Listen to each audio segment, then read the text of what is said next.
Enrique Feliciano, un periodista con más de 25 años de trayectoria, ha escrito La República Pacheca, una especie de biografía sobre la marihuana, la droga más consumida del mundo. ¿Se acerca México a la legalización del uso medicinal? Esta noche, Enrique Feliciano, en La Pura Verdad.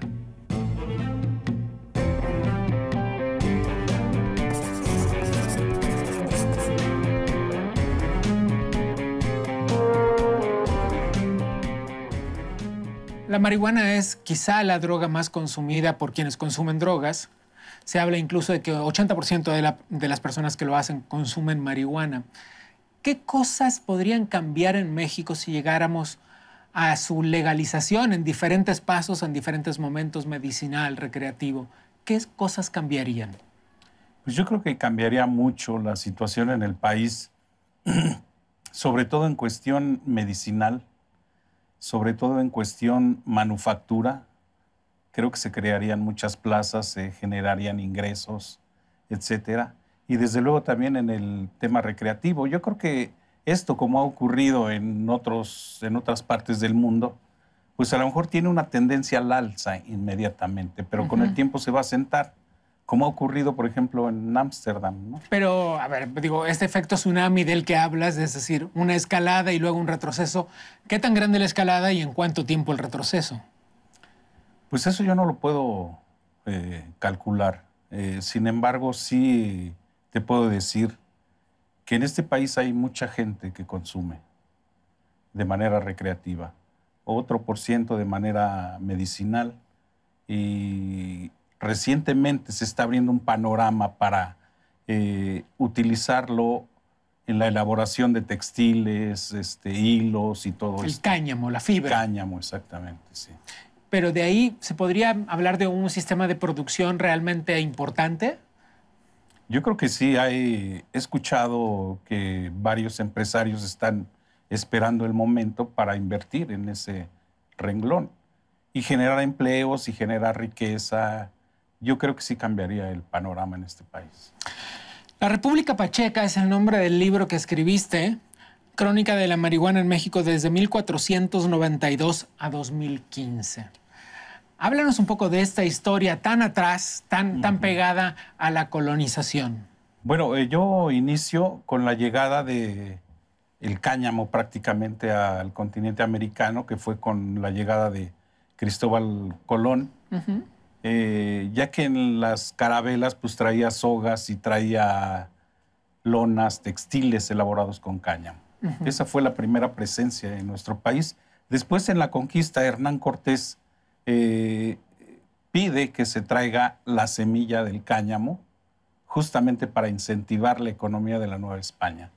Y es ahí donde prácticamente empieza la historia de la marihuana en este país. ¿Pero qué registros hay del consumo por los locales a partir de entonces? Mira, en 1550, justamente cuando el señor Pedro Cuadrado de Alcalá había traído las semillas, recibe una orden de limitar un poco la producción, porque se dieron cuenta que había nativos que habían empezado a fumarla y consecuentemente alcanzar un estado similar a la embriaguez.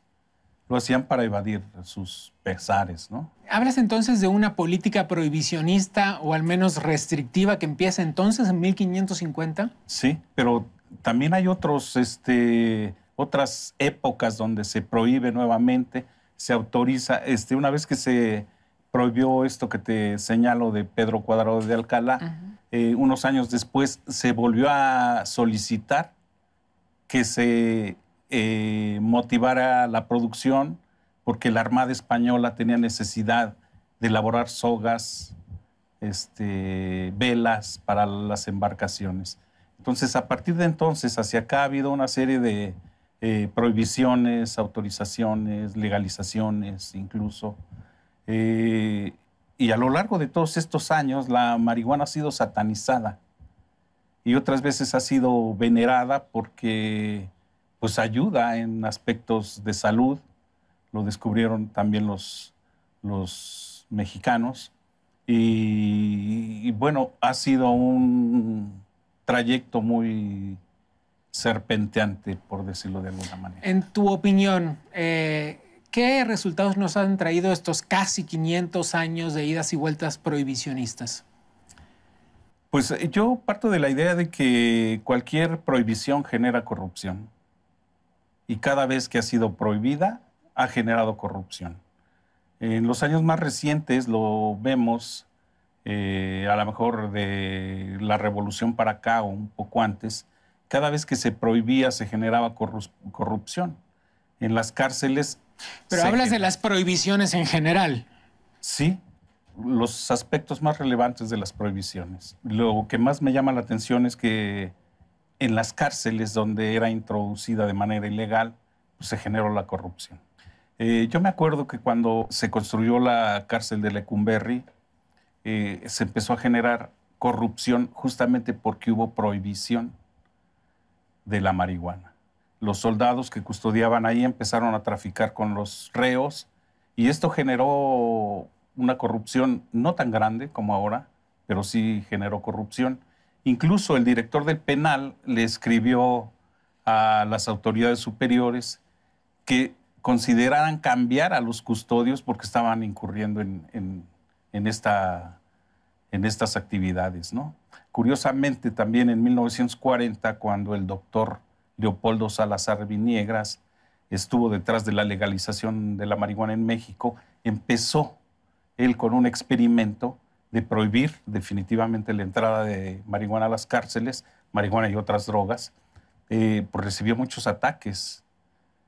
Pero empezó este experimento y empezó a surtirles él a los reos y el resultado final fue que echó a los zampones de las cárceles, no entraban más.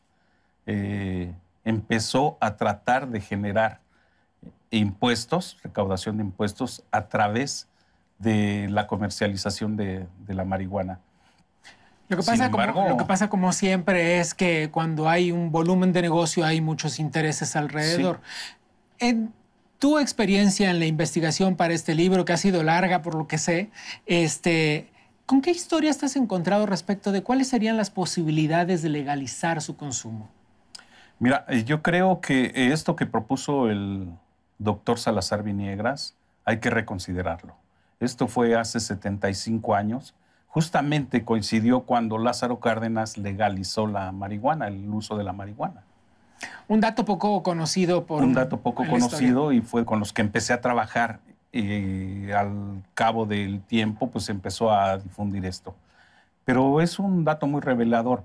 En esta época que creo que es muy importante para el debate, como te digo, se echaron los zampones fuera, se combatieron, se acabaron un poco, se frenaron.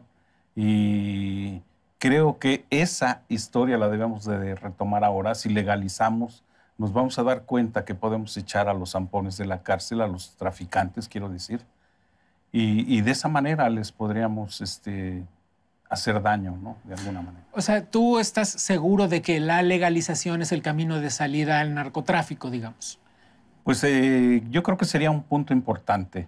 Como te mencionaba, también hay que tomar en cuenta que puede ser una excelente opción para el uso medicinal y también para fomentar la economía. Bueno, hay una resolución legal muy reciente al respecto. Sí, la conocemos. Creo que se quedó un poco corta, pero bueno. Porque creo que debe tener más apertura. O sea, ahorita se autoriza la importación. Para fines medicinales. Para fines medicinales. Se incentiva un poco la investigación científica. Muy controlada. Es muy controlada, pero yo creo que debería de haber mayor apertura al respecto. ¿Cuál sería el resultado? Pues ofrecerle al público, a los enfermos, una mejor vida, ¿no? Sabemos que después de la aprobación por parte de la Suprema Corte por un amparo de 4 personas para producir, cultivar, transportar, consumir, no comerciar, y para uso recreativo, hubo una luz de peticiones hacia COFEPRIS, que todas han sido negadas, pues, porque así es lo que dice la ley que debe suceder. ¿Conoces gente que quisiera formar parte de los que están autorizados?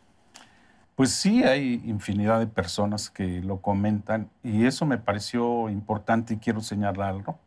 No solamente hubo, como dices, una luz de personas que acudieron a las autoridades para obtener este amparo, sino que salieron a la luz pública, salieron del closet, por decirlo de alguna manera, muchas personas que comentaron el haber tenido experiencias y todo esto. Por eso me parece importante también, Gabriel, en este libro yo incluyo anécdotas de personalidades de la cultura, del arte y la escritura, que hablan de su experiencia, pero también hay entrevistas de personas que conocemos, muy famosas y populares, que hablaron por primera vez abiertamente sobre su uso de la hierba. Pero, digamos, el ser famoso y hablar de su consumo particular de marihuana no convierte eso en un hecho positivo per se. Quiero decir, que tú seas famoso y digas abiertamente que consumes no convierte eso en un hecho bueno per se. No, yo creo que esto es importante en la medida que las autoridades lo vean y se den cuenta que ni son personas disfuncionales, ni son personas deshonestas, sino todo lo contrario, ¿no? Incluso las entrevistas están escogidas justamente por eso. Bien. ¿Qué tan largo es el camino legal que debe recorrer la marihuana hasta convertirse en un producto que la gente pueda consumir sin cometer una infracción, un delito? Mira, yo he platicado con muchas de esas personas que incluyo ahí al respecto y la mayoría piensa que el camino todavía es largo. Aun cuando estamos viendo que en otros países la legalización para fines medicinales o recreativos, pues ya es un hecho. Yo creo que todavía nos falta un buen tramo para poder decir, pues, es legal consumir marihuana como quieras consumirla. Pero ¿cuáles son los pasos que hay que caminar? Pues yo creo que el primero debe ser un debate abierto, lejos del ámbito oficial, porque ya sabemos que lo manipulan por conveniencias políticas. Yo creo que ese debe de ser el debate y en el que participen justamente las personas que consumen la hierba con fines recreativos. Lo que implicaría, como tú dices, que se salieran del closet. Sí, sí, sí. Yo creo que ya muchos se han salido y otros no tardan. Insistir en que la prohibición o la legalización son caminos realmente opuestos. ¿Estás seguro de que la legalización implicaría una mayor madurez de la sociedad? Yo creo que sí. Yo creo que ya estamos viendo, no solamente con este asunto de la legalización o no, sino con muchos aspectos que tienen que ver con la administración pública. ¿De qué tamaño es el negocio? Pues yo creo que debe ser muy jugoso, por eso tenemos a gente pues indeseable atrás de estos negocios, tenemos a políticos con poca ética profesional que pues están favoreciendo de alguna manera este negocio tan jugoso. ¿Cuál es tu interés particular? ¿Por qué tú decidiste escribir este libro? Mira, yo creo que el tema está muy de moda. Yo quise aportar un punto de vista que poco se ha mencionado, que es no solamente el uso recreativo, sino también el uso económico, facturero y el uso medicinal, que ese sí se ha comentado en muchas ocasiones. Bien, pues déjame brindar contigo, Enrique, por la libertad, básicamente, porque cada quien pueda tomar sus decisiones sin romper la ley. Claro que sí, yo quiero brindar porque se logre un debate abierto, que se hable abiertamente de la marihuana, no solamente con fines recreativos, sino, como te digo, con fines medicinales y de industria, ¿no? Eso me gusta por las buenas discusiones. Salud.